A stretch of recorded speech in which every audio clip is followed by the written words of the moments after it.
Bonjour, bonsoir à tous. Aujourd'hui, je vous représente ma collection. C'est la quatrième prise. Parce que mon téléphone déconne, pas parce que je raconte n'importe quoi, hein. C'est mon téléphone, d'un coup il coupe. Donc ça me saoule. C'est pas grave, on parle toujours avec envie. Donc le leitmotiv de cette vidéo, ça va être comics indépendants, Big Two, manga. Et mes belles éditions que j'ai pas pu présenter la dernière fois, dont je suis très fier, et mes comics VO, surtout mes comics VO parce qu'ils ont une importance toute particulière, car la spécificité de ces comics, c'est que, en fait, j'ai l'ensemble d'une série qui est pas commun, et peu commune ou pas commun, et sur un seul personnage. Tout ça, en l'espace de 3 mois, j'ai réussi à avoir tout un personnage, donc je suis assez fier. Donc voilà, ça c'est en quasiment 5 mois de collection de VO, j'ai réussi à avoir ça. Donc là mes Urban Nomades, mes mangas. En fait je vais vous montrer pour les plus impatients de la vidéo à quoi ressemble ma collection, comme ça vous êtes rassasiés pour vos yeux. Voilà. Donc là mon coin indépendant, mon coin Big Two. Attention, faut que je déconne pas avec la vidéo, parce que si ça déconne encore, ça va me faire un peu chier. Que mes mangas, mes mangas indépendants. Je fais des erreurs. Mes mangas old school, je suis très old school. Pourquoi? Parce que mon père m'a fait grandir dans les années 80-90 à travers le club Dorothée. Pour ceux qui se demandent, j'ai 23 ans. Donc, j'ai pas forcément connu cette époque de manière physique, donc réelle, mais j'ai connu cette époque à travers mon père. Donc les cassettes, les enregistrer pour pas on soit niqué sur le film pour en plein milieu de devoir rembobiner. Donc j'ai connu cette époque. Donc là, je vais me concentrer sur les Wolverine parce que souvent, j'ai l'impression, quand je regarde ma collection, que ça a l'air tout petit. Je trouve que c'est un peu caché, alors que l'air de rien, bah, il y a quand même tout Wolverine. Sans déconner, il y a tout depuis 89 et j'ai la première série de 82 par Frank Miller. Cette fois-ci, je me tromperai. Mark Millar, putain. Non, Frank Miller. Frank Miller. Oh, j'ai failli me retromper. Frank Miller. Et je sais plus qui au scénario. Je ne sais plus. Honte à moi. Je ne sais plus. Oh, je sais plus. Mais enfin, de 82 par Frank Miller. Tout jusque. Là, vous le voyez pas, mais Day of X of Death. X of Life ou X of Death qui clôture le run de Hickman sur les X-Men, sur les 10 morts et les 10 vies de Wolverine. Donc j'ai tout. J'ai quasiment tout. Allez, on va pas dire que j'ai tout, allez, à 5-6 comics près, j'ai quasiment toute l'histoire de Wolverine, parce que j'ai pas forcément tous les hors-séries, par exemple sur Daken, sur le Wolverine hors-série 1, j'ai pas forcément tout, mais sur l'histoire principale, j'ai tout. Donc là, vous avez, je le ressors pour la quatrième fois, les Wolverine Semic, Lug, je sais plus si c'était Lug à l'époque, là je sais plus, Semic France, donc c'est ceux de Semic, c'est les premiers Semic à mon avis. Attention, faut pas que je me foire, ça me ferait un peu chier. Donc là, je vais vous montrer les dessins, qui sont, je trouve, magnifiques, dessinés par John Buscema. Je suis extrêmement fier de posséder ça. En fait, c'est Panini. Bah, à la base, c'est Semic en 89, puis Marvel France, qui rachète les droits de Marvel à Semic. Donc à partir du numéro 44, c'est Marvel France qui édite Wolverine, jusqu'au numéro 209 pour la première série. Après, Panini, on les connaît, ils font des relaunchs. Donc ils font 4 relaunchs. La V1 du numéro 1 au 209, la V2 du numéro 1 au 12, la V3 du numéro 1 au 12, la V4 du numéro 1 au 24. Ça c'est avant Secret Wars. De Secret Wars, vous avez les numéros 1 à 5 de Old Man Logan. Après, vous avez les numéros 1 à 7 de All New New Wolverine. Après, ça a été dans X-Men, All New X-Men, All New All Different X-Men, Wolverine, pour les Old Man Logan. Après, vous avez donc le retour de Wolverine, donc dans la période Legacy. Puis vous les avez dans les Dawn of X, Reign of X aussi. Donc voilà. Donc je suis très fier. Donc de posséder. Donc là je vous montre un petit angle de vue. Alors je suis très fier de posséder mes Spider-Man. Alors je fais attention à la luminosité. Hop. Voilà. C'est un peu orange, désolé. Mais c'est visible. Donc là vous avez une fierté que j'ai eue il y a un an, à peu près un an. Change de bras. Alors, c'est les sémiques du numéro 1 en 23. Je les ai eus il y a un an. J'ai cherché pendant des années, sincèrement. Je crois que c'est une des séries les plus compliquées à choper. Pour les plus collectionneurs, je ne sais pas si pour vous c'était dur à avoir pour ceux qui l'ont eu, à part ceux qui l'ont eu acheté à l'époque, mais pour les gens comme moi qui n'ont pas grandi à cette époque-là, je trouve qu'ils font partie des séries les plus dures à choper. La V1 de Spider-Man du numéro 1 en 36. Donc là, vous avez la guerre des clones. La saga du clone, je suis à fond sur Star Wars. La saga du clone avec Scarlet Spider-Man, le Chacal, et tout ce qui s'ensuit. Donc ça, c'est en 36 numéros. C'était déjà avant chez Semic France. Donc là, je ne saurais pas vous dire si c'est compliqué. Ouais, pour moi, je sais que c'est compliqué à choper, mais je connais pas réellement la valeur parce que moi, je l'ai été à Strasbourg, parce que je vis à Strasbourg à l'époque. J'ai vécu 3 ans là-bas, donc je vivais en caserne et cherchais des comics. Et à Strasbourg, il y en a plein. Il y a 3 grandes boutiques de comics.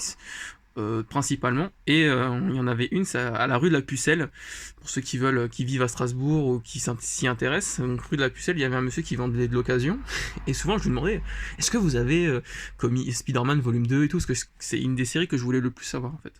Donc j'ai demandé, il avait un, il me l'a fallu, parce que j'avais réussi à avoir la V2. Je demande, monsieur, vous avez Spider-Man V1? Il me fait ouais. Je vous le prends tout de suite, monsieur. Donc j'ai eu extrêmement de chance de l'avoir, de le posséder, parce que je me doute fortement que c'est extrêmement compliqué de se la choper. Sincèrement, je pense que c'est vraiment dur à se la choper. Donc numéro 1 au 36, le V2 numéro 1 149, ce qui fait que c'est la troisième série la plus grande de chez Panini, qui est vraiment Panini a édité. La deuxième plus grande, c'est les X-Men, hein, donc en 169 numéros. C'est la deuxième plus grande de chez Panini. Donc là, vous avez vraiment tout. Spider-Man depuis 32 ans. Donc de 91, parce que ça c'est de 91 jusque là, les Marvel Comics. Alors, je vais vous mettre, hop, voilà, ça sera peut-être un petit peu mieux. Donc tout. Oh putain, pardon pour cette grossièreté. Alors, j'ai fait tomber un de mes Legos, j'ai eu peur. Là, j'ai un passif avec mes Legos qui tombent. Pour ceux qui font des Legos, c'est la pire crainte, je pense, de faire tomber ces Legos. Et moi, c'est arrivé 2 fois, donc dès qu'il y en a un qui tombe, je pleure. Alors, donc là, vous avez les Marvel Comics, sont tous en collector. Pourquoi en collector? Parce que j'aime les variantes cover. Et c'est une des rares séries que j'achète, donc je me suis dit, autant avoir des belles covers. Bon, c'est dommage que c'est pas en dur, hein. Mais bon, j'aime bien le souple. Donc je suis assez fier. Dans cette revue de kiosque, soft cover, comme vous voulez, moi je dirais kiosque par habitude. Vous avez donc les Spider-Man, vous avez les Avengers Forever, vous avez Thor de Donny Cates qui suit donc la revue Avengers Universe. Voilà, donc ils avaient de temps en temps quelques séries Iron Man, c'est entrecoupé. Bon, c'est pas tip top, c'est surtout une revue Spider-Man. Donc là, une belle cover de Monsieur Garcin en VO. Très content de la posséder. Je l'ai acheté à la Comic Con aussi de Bruxelles. Alors là, pareil, une série compliquée à choper. Deux séries compliquées à choper. Donc les Spider-Man Extra. Alors pour ceux qui savent, c'est extrêmement dur à choper. Pourquoi? Parce que c'est une série très très ancienne et très obscure. Il n'y en a pas eu énormément. Et j'en ai vu qu'une. J'ai vu qu'une offre sur 4 ans. Bon, je l'ai pas cher en plus, donc tip top, 60€. Avec moi, il n'y aura pas de souci de transparence. Hein. Je vous dirai tout à quoi j'ai eu, où j'ai eu, pour ceux que ça intéresse, pour donner une certaine notion de ce que ça vaut, quoi, pour les plus intéressés. Donc c'était sorti en 97 de mémoire. Faut que je vérifie.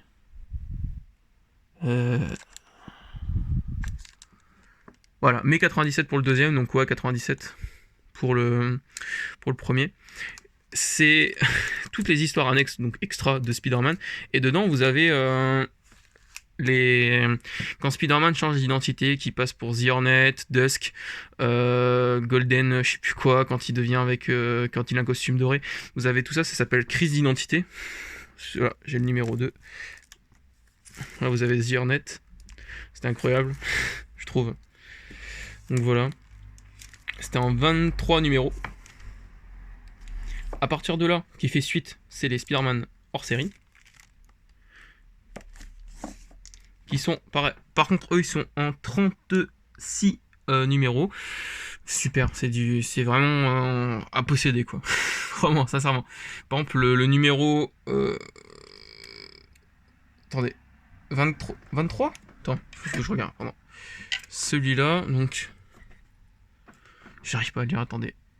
House of M 22. Donc pour le numéro 22, pour ceux qui s'y intéressent, en fait c'est la série qui était sortie pour House of M, donc les tie-ins sur Spider-Man. Et en fait c'est une histoire super cool. En fait c'est dans House of M, tous les c'est principalement des mutants et très peu d'humains.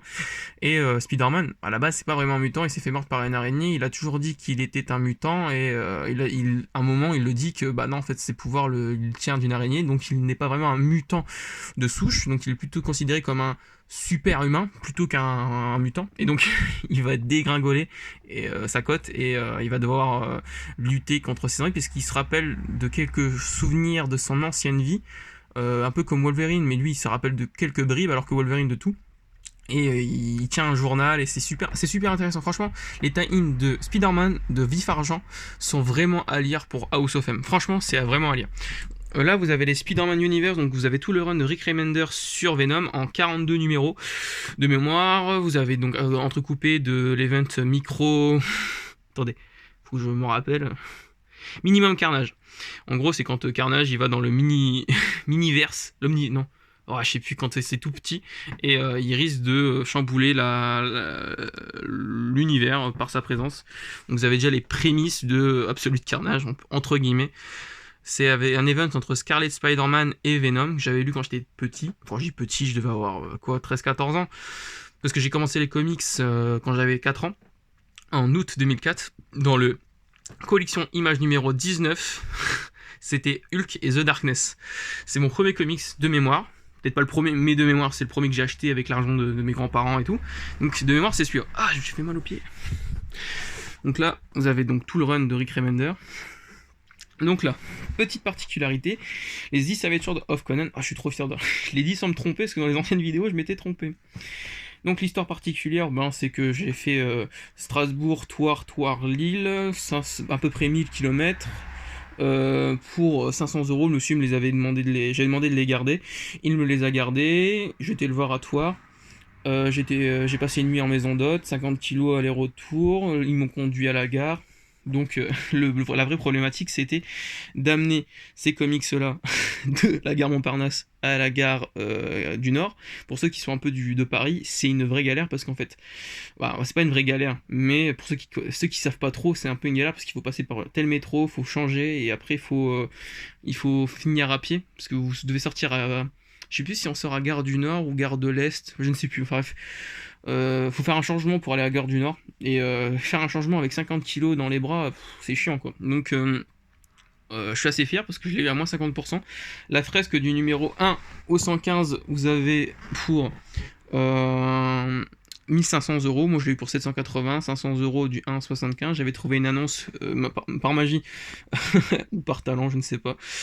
Un peu des deux peut-être. Du 77 au 115 pour 280 €. J'ai été assez fier. Sincèrement de tout posséder, j'ai pas tout lu mais j'en ai lu pas mal, voilà. Là la fresque Star Wars donc, que j'ai été les chercher de Lille à Soliès-les-Ponts à 50 km de Marseille, le monsieur me les avait réservés, j'avais demandé de me les garder, je le rassurais, on avait choisi un jour de la semaine, par exemple le jeudi, et donc je le rassurais, je lui montrais mes billets de train et tout, et je vais les acheter. Je dis monsieur, ouais, ça serait gentil, merci, c'est gentil. Donc je savais pas où il y a des hôtels, le monsieur il fait si et tout. Donc je fais super, merci. Et le monsieur me fait, vous allez galérer et tout. J'ai fait, ah oui, 70 kilos, ça va être une galère pour rentrer à pied à la gare, vu qu'il est à 5 km l'hôtel. Il me dit, ouais, y a pas de problème, j'irai vous chercher. Donc monsieur, une crème, il est super gentil. Donc du numéro 1 au 119. Je suis trop fier de posséder ça. Après j'ai acheté en complémentant sur internet Le Bon Coin et le site officiel d'Hachette pour acheter les derniers numéros.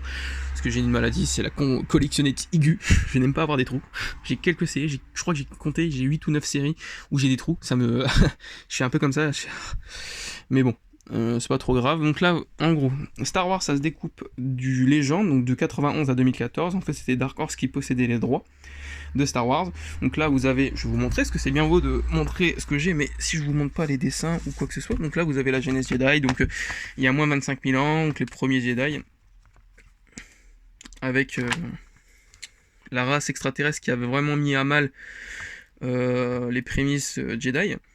Et en fait là vous avez donc les premiers sites, on va dire, c'est pas vraiment des sites, mais les premiers utilisateurs de la force obscure.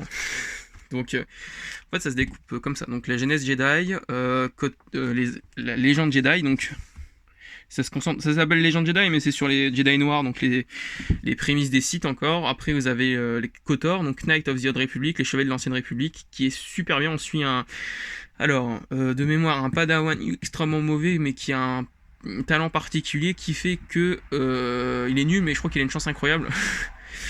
Et ensuite donc les guerres mandaloriennes, toute cette période qu'on n'a pas trop connue.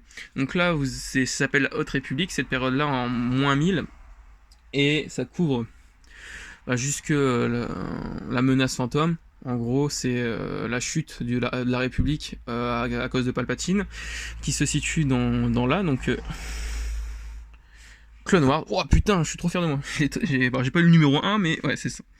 Donc là, vous avez les Clone Wars qui sortent en édition Panini, là. Vous savez, les gros tomes, là, qui sont intéressants en termes de prix. Bon, je vous conseille, Clone Wars, c'est... Surtout, alors, si je devais vous conseiller des lectures Star Wars, je vous conseille du Légende, qui font un peu canon, on va pas se mentir, je vous conseillerais pas du Légende pur, mais pour moi, du Légende que je considère toujours moi comme canon, la Genèse Jedi, que je vous conseille ardemment à lire et à relire, Clone Wars, qui pour moi sont canon, même si ils veulent pas, mais pour moi c'est toujours canon à mes yeux. Légende Jedi, je vous conseille pas trop. Pourquoi ? Parce que moi je vous conseille parce que c'est une très bonne lecture, mais les dessins sont un peu anciens, ça peut rebuter certains. Les couleurs sont un peu criardes, mais moi j'aime bien. Je vais vous montrer parce que c'est bien beau de parler si je vous ne montre pas. Voilà. Alors les dessins sont magnifiques là. Je dis pas que c'est pas moche non plus, hein. Mais voilà, ouais, c'est un peu, comment dire, monochromatique, on va dire.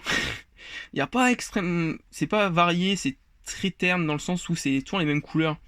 On se croirait c'est mieux colorisé entre guillemets dans les années 60-70 que c'est mieux colorisé maintenant que dans les années 60-70, mais c'est un peu la même thématique que c'est des grosses couleurs qui sont pas par teinte, mais surtout par bloc en fait. C'est ça que je voulais dire. C'est en gros par bloc. En fait, c'est pas varié. Regardez, c'est rose et c'est full rose. C'est la même couleur et c'est pas varié comme on peut voir dans les comics un peu récents. Donc ça, je vous conseille la Légende Jedi, Knight of the Old Republic. Je vous conseille Legacy, donc sur la descendance de Skywalker. C'est super intéressant. Donc là, à partir du tome 116, vous avez les originaux, donc ceux qui sont sortis après le film ou pendant le film, entre guillemets. Vous avez un comic bien spécifique qui s'appelle Crystal Kyber. Alors pourquoi il est spécifique ? Merde, je regarde la vidéo en même temps que je le prends. Alors c'est Clone Wars, celui-là. Scheiße. Donc c'est celui-là. Voilà, Crystal Kyber. Pourquoi il est intéressant ? Il est intéressant, c'est parce qu'en fait c'est la suite direct du 4, parce qu'en fait ils savaient pas si ça allait marcher ou non, et ils se sont dit tiens on va quand même le sortir pour savoir quelle était la vision de George Lucas sur et ça a marché. Il y a eu Star Wars l'Empire contre-attaque, et on connaît ce qu'on connaît maintenant. Là vous avez le canon de Star Wars, donc de 2015 à 2019. Vous avez donc Dark Vador, le Dark Vador, le Seigneur Noir des Sith, Dark Vador abattu. Vous avez Star Wars, les deux premières séries en 25 numéros. Donc là, vous avez à peu près 4 ans de Star Wars canon. Assez fier de posséder. Ouais. Donc là, on va se concentrer sur les DC. Alors, les DC, alors pareil, j'ai une fresque qui est magnifique. Bon, je l'ai pris principalement pour avoir quelque chose de stylé. Là, je vais pas mentir. Les autres, je les ai pas pris pour que ce soit stylé. Même si c'était pas la principale raison, alors que là, c'est l'inverse. Là, c'est la principale raison pourquoi je l'ai prise. Parce que j'avais pas énormément de comics d'ici. Donc je me suis dit, comme j'en ai pas beaucoup, autant faire un truc classe. Après, j'ai acheté les kiosques, parce que le kiosque est le format que je préfère.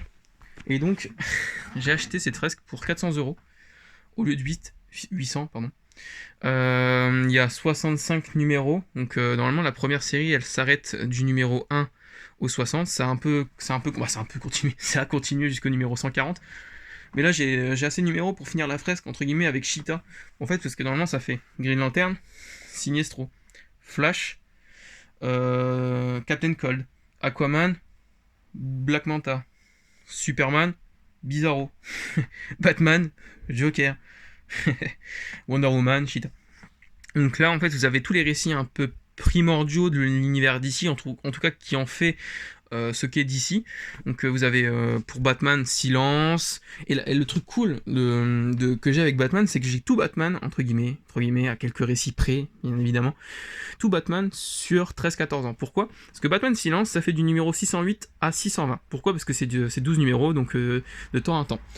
Vous avez la suite Cité Brisée, qui fait du 621 à 625. Et après, vous avez dans les kiosques du 626 jusque 800, jusque Rebirth, quoi. J'ai les 12 premiers tomes de Batman Rebirth, après j'ai plus. Mais voilà, entre guillemets, pour vous dire ce que je possède en DC. Vous avez les DC Universe en 65 numéros. Vous avez les DC Universe hors série en 23 numéros. Dedans, vous avez donc l'event Final Crisis qui fait suite à il fait suite à Identity Crisis, mais il fait surtout suite à Infinity Crisis. Et il y a beaucoup de Crisis. Mais en fait, j'ai pas l'air, mais en vrai, il y a beaucoup de récits chez DC. Pourquoi ? Parce que j'adore l'univers, j'adore les kiosques, l'univers du kiosque, le fait de lire la préface, la preview, la postface, l'avis du journaliste ou entre guillemets de celui qui fait l'article. Je trouve ça hyper intéressant, le courrier des lecteurs où on pouvait poser des questions, en tout cas à l'époque. Je les posais pas, mais j'adorais lire l'avis des gens. Pourquoi Spider-Man, il a tel costume ? Et on t'explique, non, c'est par rapport à tel événement et tout. Donc je trouvais ça super intéressant de pouvoir voir les questions des gens, les réponses, le fait qu'on voyait que directement on pouvait avoir une relation avec l'éditeur. Je trouvais ça vachement cool en tant que jeune lecteur, en tant que lecteur un peu aguerri. Je dis pas que je suis aguerri, mais j'ai quelques bases.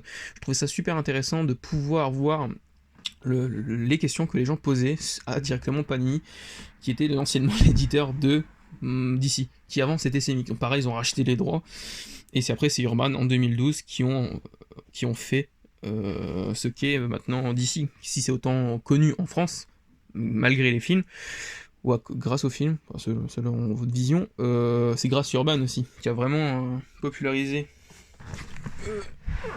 Voilà. Je suis assez content, donc je continue. Donc vous avez les Superman de 2004 jusque 2006, 2007 à peu près. Pareil pour les Batman. Vous avez donc le début du run de Paul Dini, puis de Grant Morrison, puis de Scott Snyder. Pas tout dans ça, attention. Mais vous avez vous avez tout Grant Morrison, parce que c'est dans... alors c'est un peu compliqué aussi, il faut Batman, après il faut Superman Batman, après il faut Batman Universe, après il faut les Batman Universe hors série, pour avoir entre guillemets tout le run de Grant Morrison et ce qui va suivre sur Scott Snyder. Donc c'est déjà quelque chose de super intéressant. Après vous avez Flash Rebirth, donc la renaissance de Barry Allen suite à l'événement Crisis on Infinite Earths dans le numéro 8 où il meurt. Il meurt au numéro 8. J'ai fait mes devoirs. Oui. Il est même né dans le numéro Flash 123 avec Jay Garrick. Non, j'arrête. Je blague. C'est vrai ce que je dis, mais c'est pour rigoler que je le dis. Donc vous avez Flash Rebirth qui, pareil, c'est un bordel pour lire Flash. J'ai pas tout, mais j'en ai pas mal. Donc voilà. Donc là vous avez tout ce que j'ai sur DC, mes petits Lego dont je suis très fier. Donc là. Alors on fait quoi ? On fait ça ou on fait ça ? Je vous laisse décider. Vous me le dites en commentaire. C'est le mec trop con. Alors, est-ce que je vais baisser ça pour pas que j'ai de retour de lumière. Hop là, ça va être plus simple. Donc là, vous avez mes X-Men. Donc X-Men Semic, je les ai déjà présentés, mais je vais passer vite fait, on sait jamais. Donc numéro 1 au 25 chez Semic, numéro 1 69 chez Panini. Les différents volumes. Alors petite spécificité par rapport à l'autre fois, j'ai des CGC et surtout j'ai complété ma collection de X-Men. Ouais. j'ai complémenté ma collection de X-Men, j'ai réussi à tout avoir. Je suis aux anges, vraiment. J'ai tout. Sincèrement, j'ai tout de 91 à maintenant, donc une grosse fierté, vraiment une très très grosse fierté. Donc j'ai réussi à avoir les Marvel Legacy, les Fresh Start, ce qui faisait jonction entre Fresh Start et Xbox.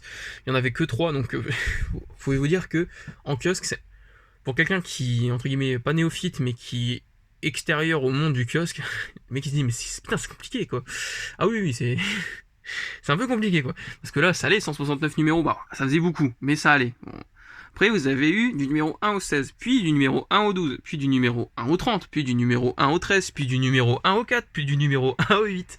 Après, vous avez du numéro 1 au 7 avec Legacy, du numéro 1 au 11, puis du numéro 1 au 3. Et après, vous avez enfin Xbox qui est maintenant plus clair pour ceux qui voulaient lancer dans le kiosque. Vous avez numéro 1 au 4, puis Dawn of X, puis X of Sword, puis Ten of Sword. Moi, je dis X of Sword, certains disent Ten of Sword, enfin bref, moi je dis X of Sword, c'est plus simple. Vous avez Reign of X, mon petit CGC signé par Pario. je ne connaissais pas Pario, mais il a un dessin sublime sur Bloodshot. Alors moi là, une récurrente chez les CGC, c'est minimum Virgin Cover. Pour moi, le comic c'est un art, le 9ème, mais comment dire, un CGC c'est un objet de collection, donc faut que ça pète à l'œil. Et je trouve que le Virgin Cover est la manière le plus fort symboliquement de représenter vraiment de manière artistique la vision qu'a le dessinateur et l'auteur du personnage. Je trouve que le Virgin Cover pour moi c'est une vocation qui est artistique purement, et donc pour moi le top du top, vu que je le vois comme un objet d'art, même si pour certains c'est pas de l'art, mais un objet d'art, je trouve que le CGC sublime entre guillemets le CGC, ce qui fait que pour moi le CGC est la manière ultime de consommer un Virgin Cover. Voilà. Après ces brèves mots, hop, voilà, vous avez en vrai je suis vraiment content quoi. Vous avez donc le CGC Alien, la Queen Alien, donc Alien Queen, donc la reine alien. Je suis content. Pareil du Virgin Cover. Bon, c'est des comics que je paye assez cher, hein. Par exemple ces deux là, enfin, celui-là et celui-là, parce que je vais me mettre d'un certain angle pour que vous voyez super bien. Ça, je l'ai payé par exemple 90€. Bon, c'est un peu cher, mais ça va. Bon, hormis les CGC VO et les VO, et quelques récits du style le Sin City de Frank Miller, je n'ai jamais subi à la spéculation, mais comme la CGC de base c'est un produit qui spécule, je ne peux faire autre que marcher dans la spéculation. Mais sinon, hormis ces deux médias-là, je n'ai jamais tombé dans la spéculation. J'ai toujours acheté mes comics d'occasion minimum moins 30%. Parce qu'un bien d'occasion, une fois qu'il est passé du neuf qui passe à un bien d'occasion, on perd 30% de sa valeur. Donc pour moi, j'applique mes cours d'économie à ce que j'achète quoi. Donc là vous avez les X-Men Extra qui sont super durs à choper, du numéro 1 au 103, les Astonishing, avec un superbe cover d'Alien. Là vous avez c'est compliqué aussi. Vous avez les Astonishing X-Men, vous avez les Extreme X-Men, vous avez les X-Men Universe du V1, V2, V3, V4, les X-Men Universe hors série. Donc là, ouais, les Extreme X-Men, les X-Men Révolution, les Maximum X-Men. Vous avez les Génération X qui est sorti récemment en Deluxe. Vous avez les X-Men hors série. Là, vous avez tout ce qui est Ultimate. Donc j'ai Ultimate X-Men. Donc Ultimate X-Men, Ultimate Fantastic Four, Ultimate Spider-Man, j'ai tout. Donc à tout. Les premiers Ultimates. Avant et après Ultimatum, j'ai quasiment tout. J'ai pas après, mais j'ai le meilleur du Ultimate. Donc là, on va passer par mes belles éditions. Alors, là vous avez les Absolutes. Les Absolutes sont la version ultime de ce qu'on peut consommer en comics. Pourquoi ? Parce que c'est un récit complet, ou entre guillemets complet. Merci. Quand je veux dire complet, par exemple, un event, vous avez tout Avengers vs X-Men, tous les times importants, et c'est à partir d'un certain moment où Panini a dit putain, on va mettre tout quoi. Donc à partir d'Absolute Carnage, vous avez eu énormément de tie-in pour le même prix. Hein. En fait, ce que vous voyez, c'est un format, donc comme les intégrales, peu importe le nombre de pages, jusqu'à un certain moment, vous verrez, c'était 75€, pour les intégrales, c'est 36€. Et peu importe le nombre de pages, c'est un format qui vaut ce prix-là, donc Donc quand il y a eu Absolute Carnage, c'était 800 pages pour 75€. Putain, on s'est dit, waouh, c'est trop bien, Panini nous a gâtés. Puis, il y a eu Empire, l'annonce d'Empire. Et on s'est dit, ouais, les Absolutes sont passés de 75 à 130€. Quand il y a eu le King in Black, c'est passé de 130 à 139€. Alors super, c'est de super beaux objets que j'ai, je suis heureux d'avoir, mais par contre je me suis dit, c'est bizarre, le format ultime de Panini, c'est moins cher que des omnibus. Et moi je me suis dit, je sais pas si c'est vrai ou pas, mais je me suis dit, ah tiens, les omnibus, c'est un peu plus petit, c'est toujours tout aussi prestigieux, mais c'est moins prestigieux que des absolutes. Et ils se sont dit, ah c'est moins cher, donc on va trouver une solution, on va faire genre au consommateur qui va être gagnant, donc on va sortir des doubles absolutes, et on va dire qu'il est gagnant. Et donc on passe de 75€ à 140€. Parce que c'est la version Deluxe. Et je me suis fait la réflexion à Empire. Et quand King in Black est sorti, eh ben, j'ai fait la même réflexion, je me suis dit, eh ben, c'est encore plus cher. Donc je me dis, ce que je pense, en tout cas, ça n'a pas été démenti par Panini dans le sens où ils retournent pas sur leur format de base. S'ils retourneront sur leur format de base, je serais heureux de m'être trompé, quoi. Mais pour l'instant, ça va dans mon sens, quoi. C'est plus cher que des omnibus, je trouve ça dommage. Bref, je passe à autre chose. Vous en avez peut-être pas envie d'entendre, ou passer sinon. Donc là, vous avez aussi une petite fierté, pour moi. Ce sont tous les coffrets collector de kiosque édités par Panini. Alors, je vous les sortirai pas, parce que c'est la galère, et c'est fragile. Donc pour cette simple et bonne raison, je ne vous les sortirai pas. Mais je vous les présente de manière orale. Alors, l'intérêt c'est que vous devez suivre un schéma, donc à l'intérieur vous avez tous les numéros qui correspondaient à la boîte, donc vous avez tout. C'est encore plus complet qu'un absolute, parce que Secret Wars c'est sorti en absolute, Original Sin, Axis, et Civil War 2, et Inhuman vs X-Men c'est pas sorti en absolute. Et ça c'est ultra complet, dans le sens où par exemple Secret Wars, c'est une fierté, je me répète, mais c'est une très grande fierté. Pour la simple et bonne raison qu'en fait, vous avez toutes les séries qui sont sorties sur Secret Wars. Donc je crois que c'était 44 séries. Bah, en fait, vous avez l'intérêt de Secret Wars, c'est que c'est le multivers qui est compacté dans une seule et même terre qui s'appelle le Battle World. Et en fait, chaque Battle World est scindé en plusieurs segments, parties, entre guillemets. Et en fait, chaque partie a une série. Sur un ou des héros précisément. Et en fait, l'intérêt Secret Wars, c'est que il y avait une série pour chaque parcelle de terre. Et en fait, donc ces boîtes-là, qui coûtaient cher à l'époque, je les ai pas achetées à l'époque, je les ai achetées il y a 2 ans. Et je pouvais pas les acheter à l'époque, 75 balles. Non, je pouvais vraiment pas.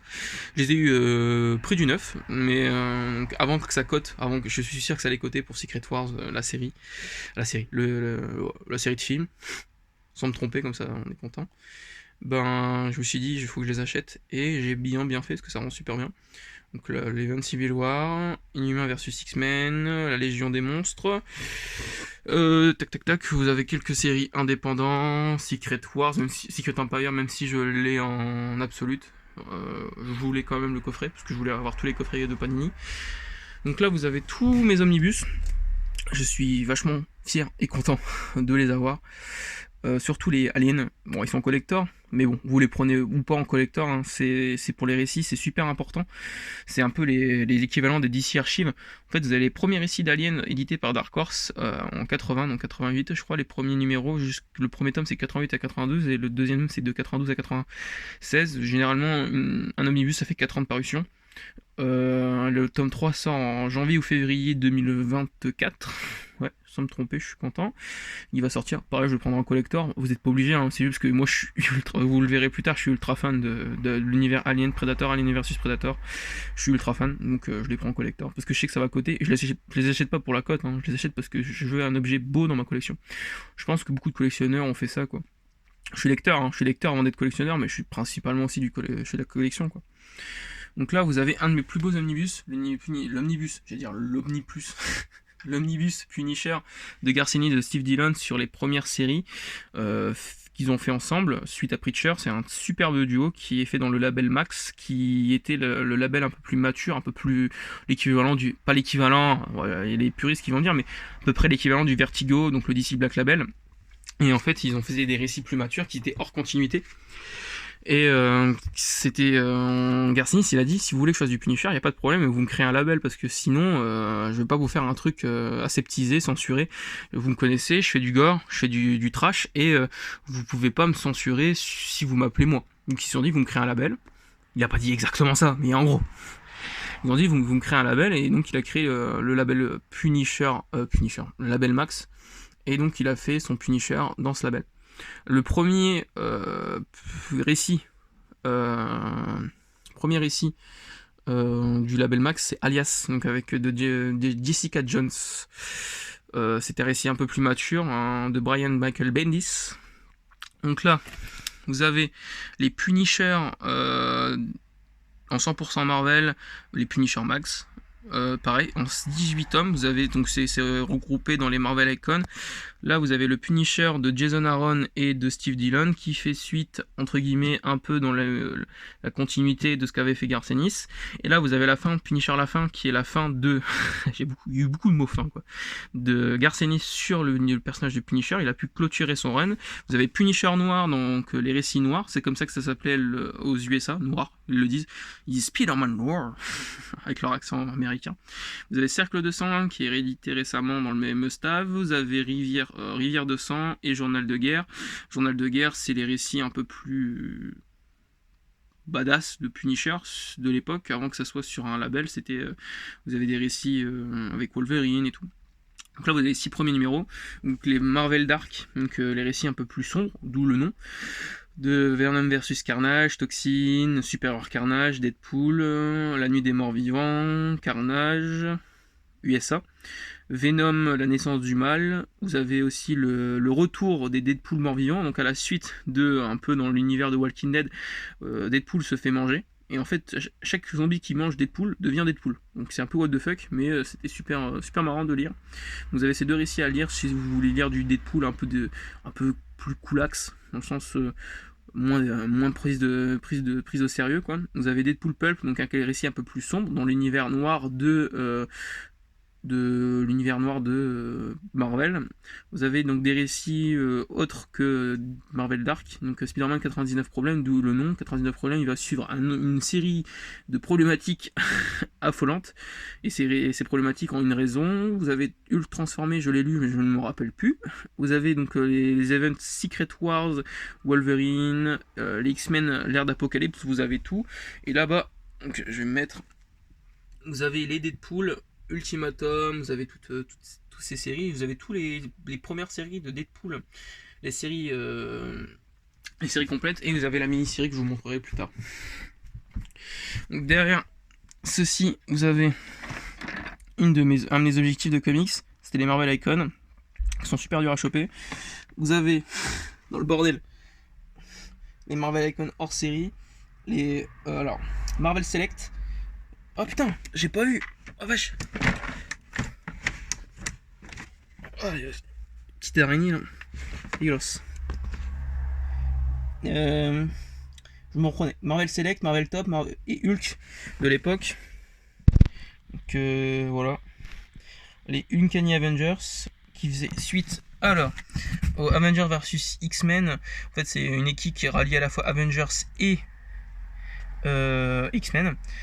Ça fait, c'est le préquel de Axis. Là, vous avez Deadpool avec Deadpool qui est président. La suite. Là, c'est pareil, ça va jusque War of the Ring pour X-Men, pour Deadpool.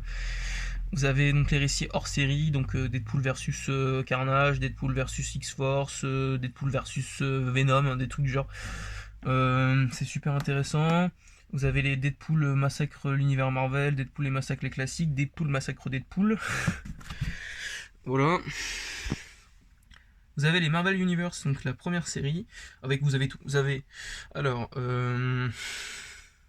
Annihilation Conquest, War of the Ring, Real of King et KO War. Vous avez tout l'univers un peu, pas un peu, vous avez tout l'univers cosmique de chez Marvel qui était super intéressant. La V2. Parce que là, je vous montre beaucoup des récits. La V2, c'était super intéressant. Vous aviez... Attends, faut pas que je fasse des conneries. S'il te plaît. Hop, là, c'est bon. Changement de main. Risqué. C'était un de mes récits préférés. C'était Identity War. C'est ça ? Putain, ouais, c'est Identity Wars. En fait, c'était les prémices de Spider-Verse. En fait, c'est Spider-Man qui va dans un monde où Spider-Man est le seul héros, entre guillemets. Et c'était super intéressant à suivre. Là, vous avez donc quelques récits c'est pour ça que j'avais acheté. En fait, vous avez des récits Thanos le Samaritain, la quête de Thanos, Thanos. Contre le Silver Surfer qui précède la quête de Thanos. Vous avez la V3 et là vous avez quelque chose que j'aimais que je voulais avoir quand j'étais petit, Cable, la série de chez Semic, une fierté, vraiment une fierté. Vous avez les X-Force en 48 numéros et là caché parce que c'est le bordel, c'est les Deadpool, je me trompe à chaque fois, excusez-moi, les 2099, donc vous avez quasiment tout, il me manque 3 numéros. Vous avez du numéro 1 au 42, il me manque le 43 et le 45, et vous avez tout des 2099. Là vous avez des récits complets sur Nick Fury et sur la croisade de l'infini, et Gambit et Hawkeye. Là vous avez les Marvel Heroes, donc les 3 volumes. Je vais pas pouvoir tout vous sortir, je suis désolé. Hop. Et là, je vais pouvoir vous parler un peu plus concrètement. Là, vous avez Invincible. Donc vous suivez Mark Grayson, le fils d'Alan Grayson, qui est Omni-Man. Un Viltrumite qui s'est installé sur la Terre. Et on suit donc le Mark Grayson qui est un humain, un Viltrumite qui n'a pas de pouvoir. Oh, pardon, mon doigt, je suis désolé. Voilà, un Viltrumite qui n'a pas de pouvoir, et en fait on attend qu'il ait ses pouvoirs, et lui aussi il sait que son père c'est l'équivalent de Superman. Il sauve le monde, et il est un peu envieux de cette situation. Il a grandi avec ça, avec le fait qu'il aurait des pouvoirs et tout, et ça l'embête un petit peu qu'il ait pas de pouvoir.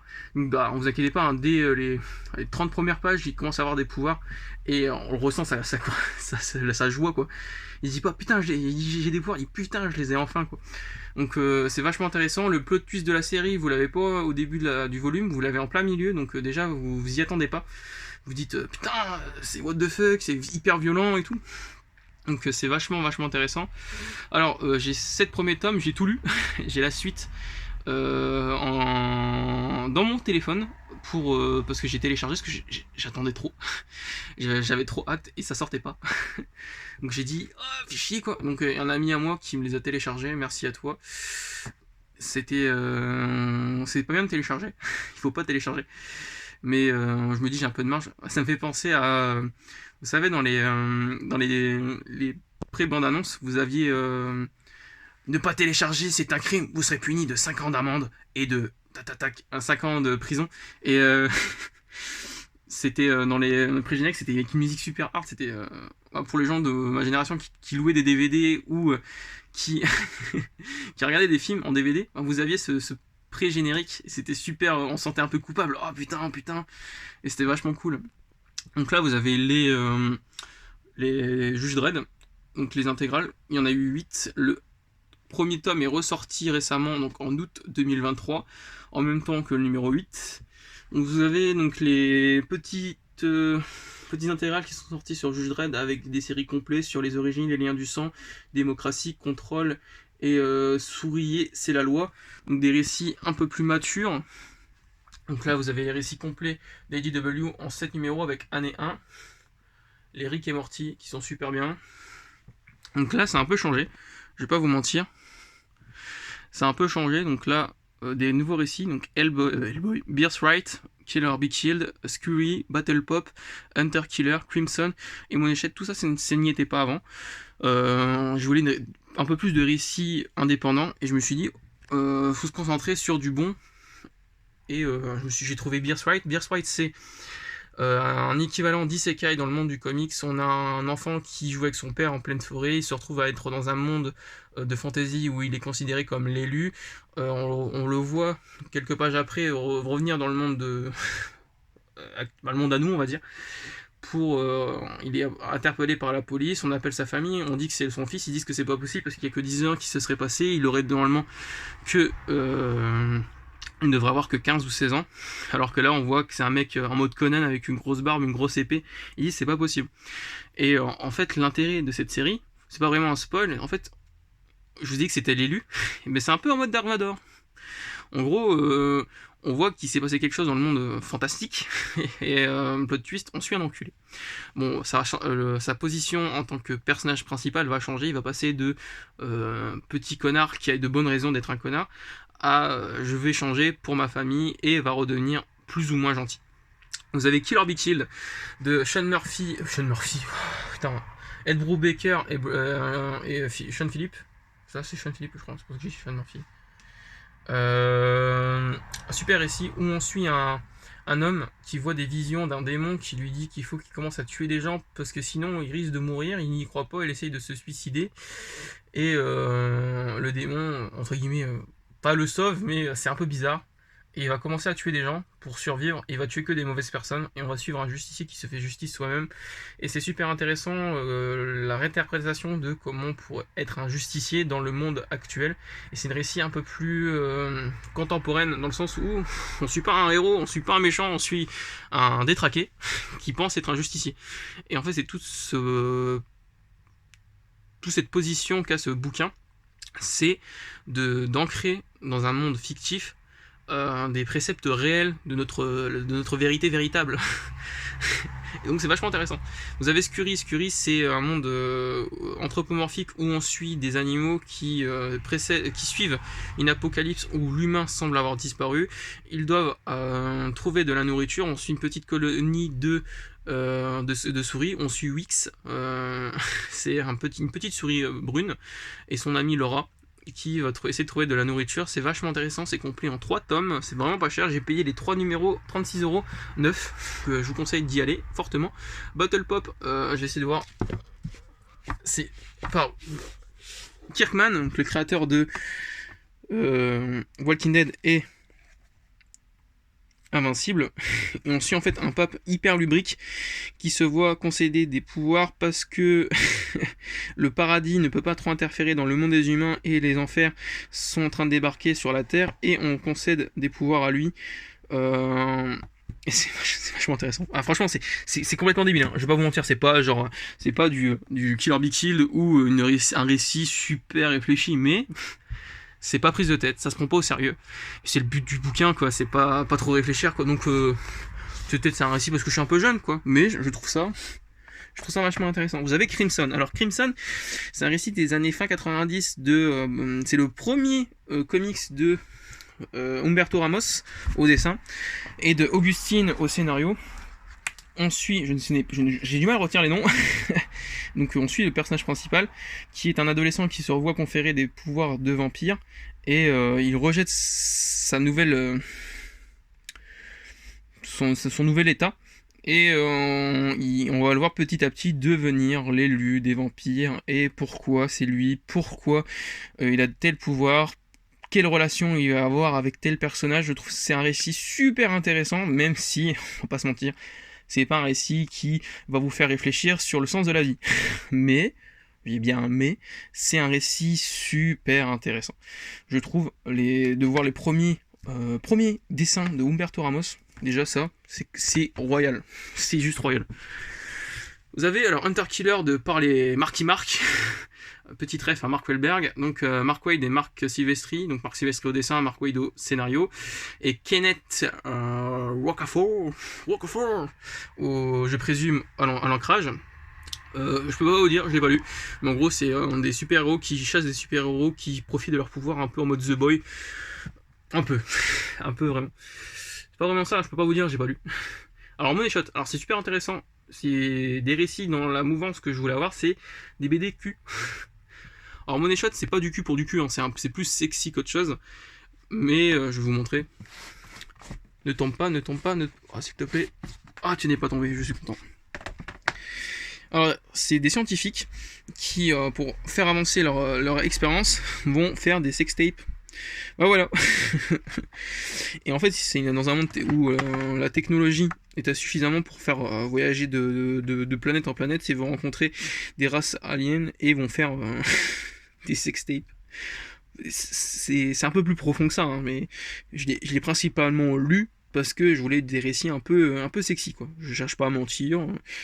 Ça sert à rien. Donc ouais, je l'ai pris parce que c'est un peu sexy quoi.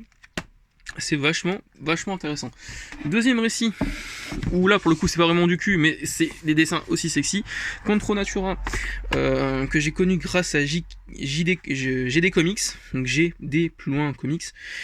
On suit donc une petite cochonne, une truie, dans un monde où c'est un monde totalitaire qui traite du spécisme, de ce qu'est et doit être la vie.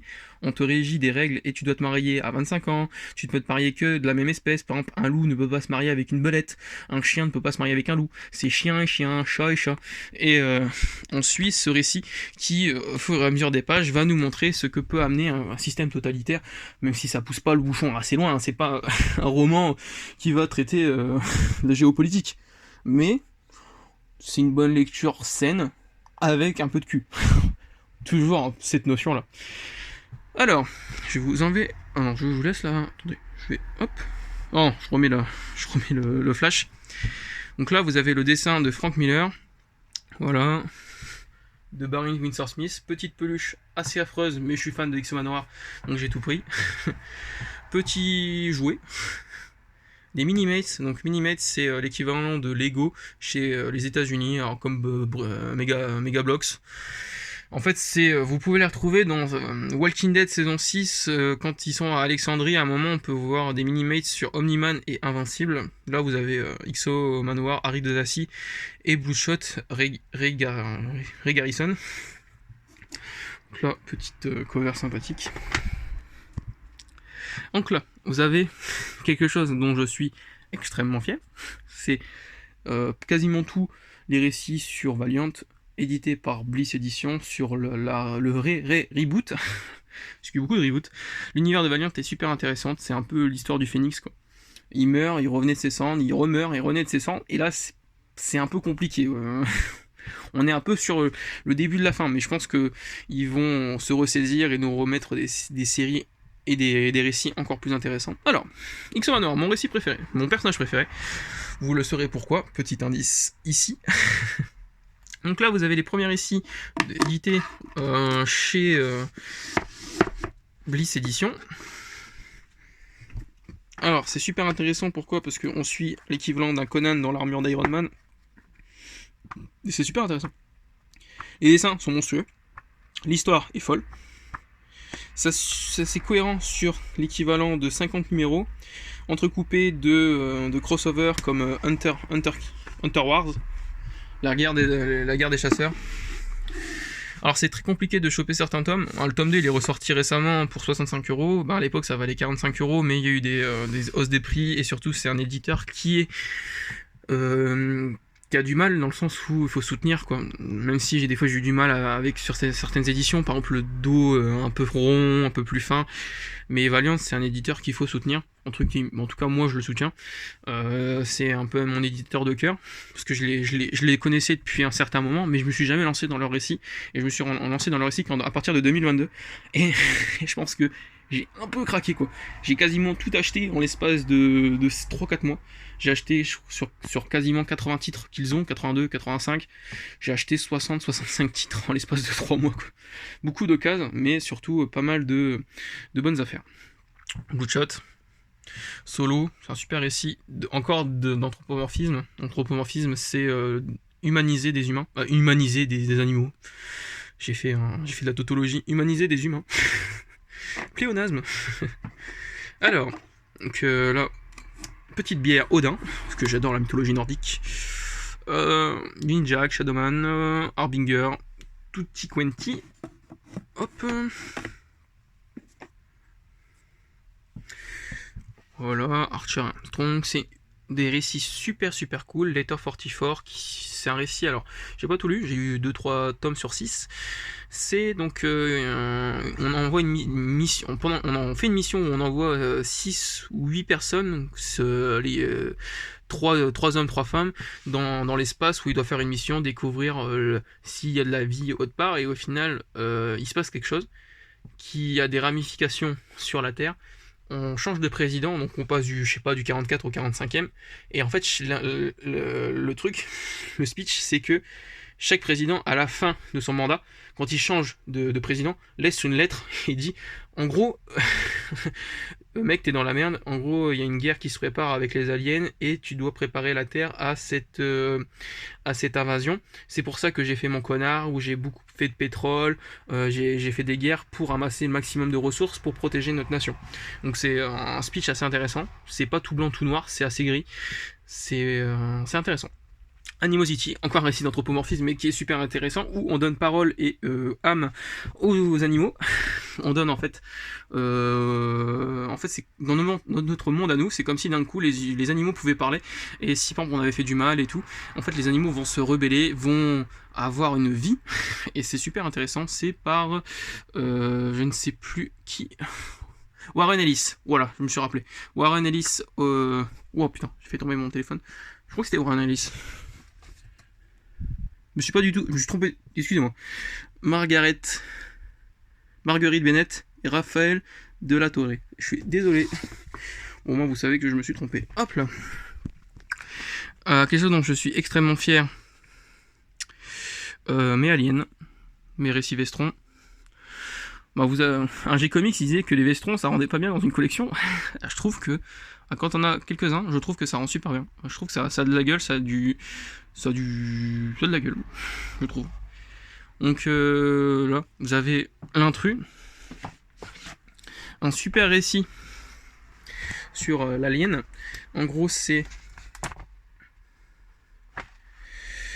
on crée un robot en forme d'alien, on va le mettre dans une ruche, un peu comme Bishop dans Alien. Il peut parler et tout, sauf qu'il a la gueule et l'apparence d'un alien. Et on va suivre donc un scientifique qui est super malsain, un peu à l'histoire, un peu comme David, je trouve. Il a les mêmes mimiques, les mêmes envies, les trucs un peu bâtards, dans le sens où il va essayer d'empoisonner des gens et tout. Je trouve qu'ils se sont inspirés de ça pour faire David dans Covenant et dans Prometheus. Donc là, vous avez un récit super cool. C'est Alien versus Predator versus Terminator. Ça tient sur le poil d'un cul, mais c'est super jouissif, quoi. Mais encore une fois, c'est malheureux, hein, c'est vrai. C'est vrai par contre. C'est que les récits Alien, Predator et tout, ça cote énormément. Donc c'est un récit que j'ai acheté 30€. À l'époque, il valait 50, j'avais trouvé à 30. Il valait 12,50€ à la sortie du bouquin. Maintenant, on peut le trouver à 50, 60, 70€ facilement. Et c'est malheureux. Vraiment, hein, je le pense, c'est malheureux. Il y a Nelvurion qui pourra qui pourra confirmer, parce que c'est des récits qui codent. Par exemple, ce récit-là, donc la totale, c'est un récit qui fait Alien versus Judred versus Predator, et l'ensemble des trois qui s'affrontent. C'est un récit qui valait 26€ à l'époque. Maintenant, il vaut sur le marché secondaire plus de, facilement, au bas mot, 75 balles. Et je l'ai vu grand max à plus de 150€. C'est juste monstrueux. C'est pas normal. Donc là, vous avez tous mes récits Transformers, dont je suis très fier. Laura Megatron. Donc là, vous avez mes récits indépendants. American Vampire, Top 10. American Vampire, c'est l'histoire du premier vampire américain qui se voit être un vampire. Et en fait, il est insensible au soleil. Et ça va être intéressant, ce plot twist. Je ne me rappelle pas du nom du personnage, j'ai du mal avec les noms.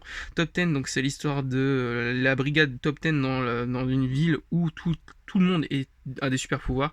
Ça va traiter de sexualité, de barbarie. Et en fait, on va voir à quel point les humains, les super-héros peuvent être pas forcément super-héros. Saga, donc de Brian K. Vaughan avec Ex Machina, qui sont des récits superbes, incroyables. C'est des récits sur Ex Machina, par exemple, c'est l'histoire ça se passe dans notre vérité véritable, où on suit un homme qui est un super-héros qui, via une expérience malheureuse, se retrouve à choisir à faire des choix pour sauver les humains, et va devenir politicien. Deadly Class, un des meilleurs récits de Rick Remender.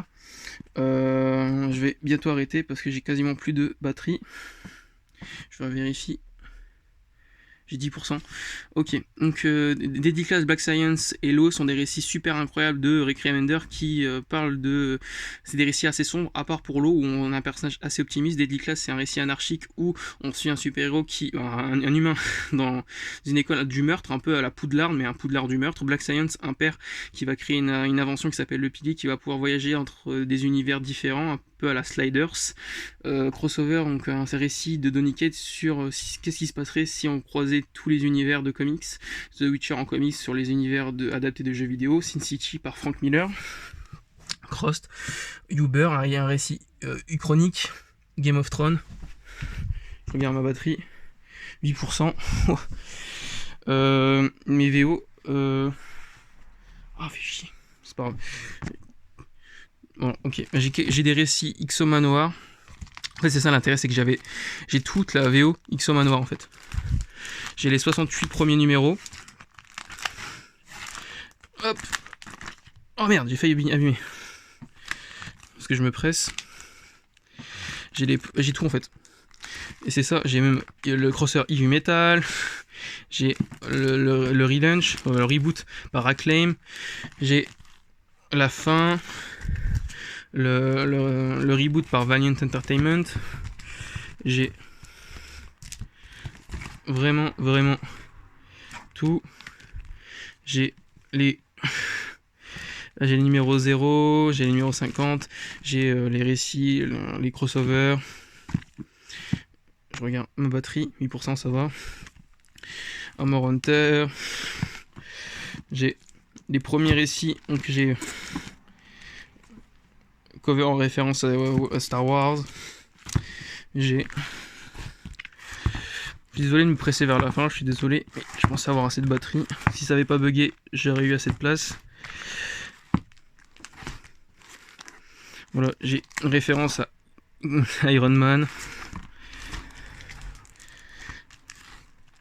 J'ai les premiers numéros j'ai la première apparition de Bloodshot.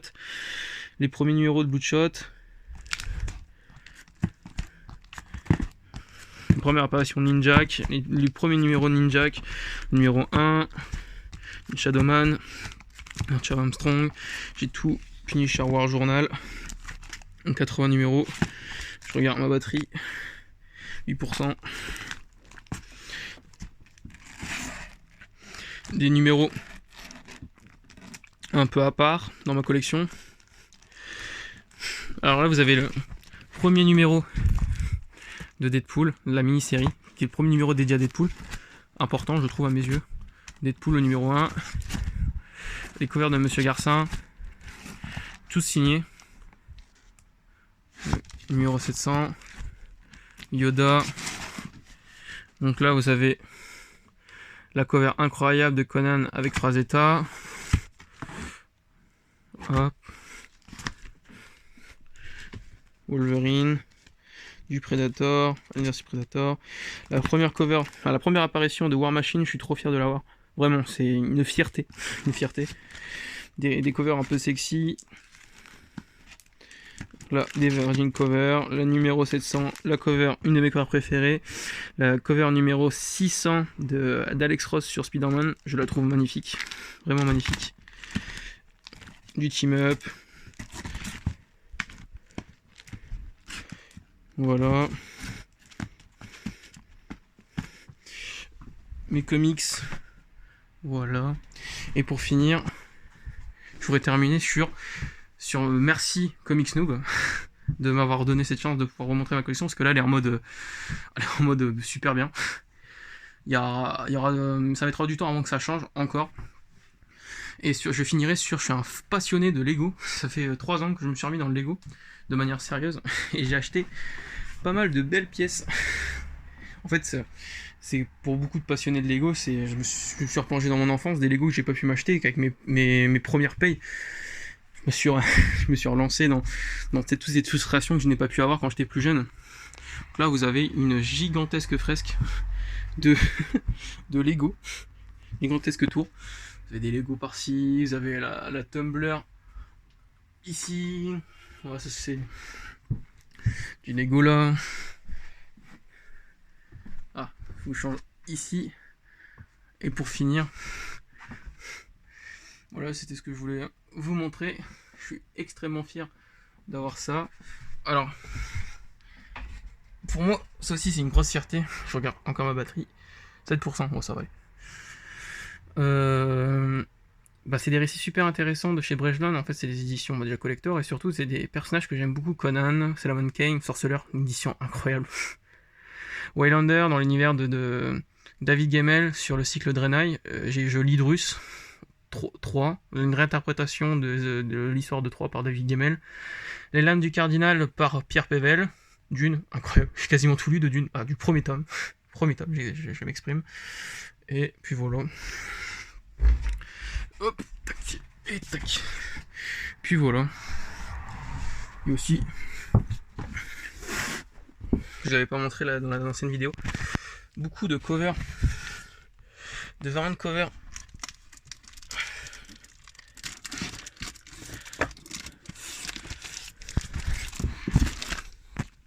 Hop, je fais pas de conneries. Tac. Tac. Cover, elle est magnifique.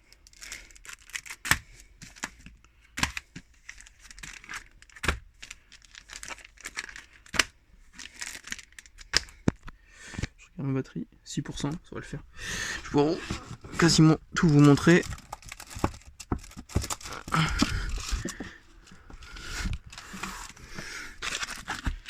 Baron cover.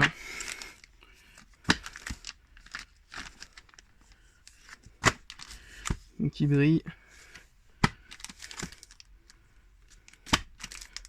Qui brille aussi. Moi j'aime ce qui brille.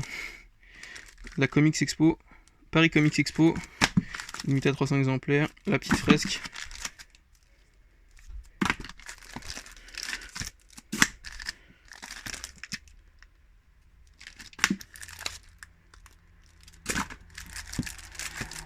J'adore Wolverine, donc j'ai pas mal de covers sur Wolverine collector.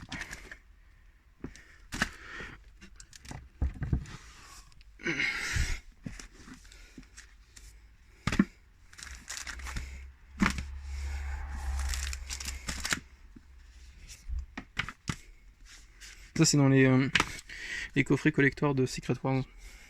Ça c'est les covers des coffrets collector. Hop.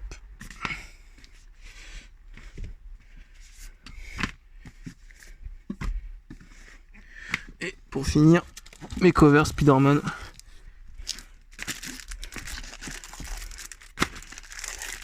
De Moebius. Et là elle est juste magnifique. Je l'ai acheté en VO juste pour celle-là.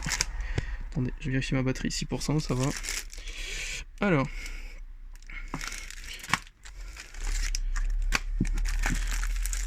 Je les trouve juste magnifiques.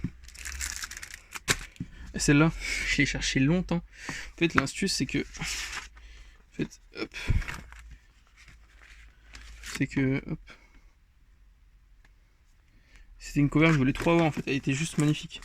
Bon, un peu cher, j'ai payé 20 balles, mais c'est pas grave. Hop.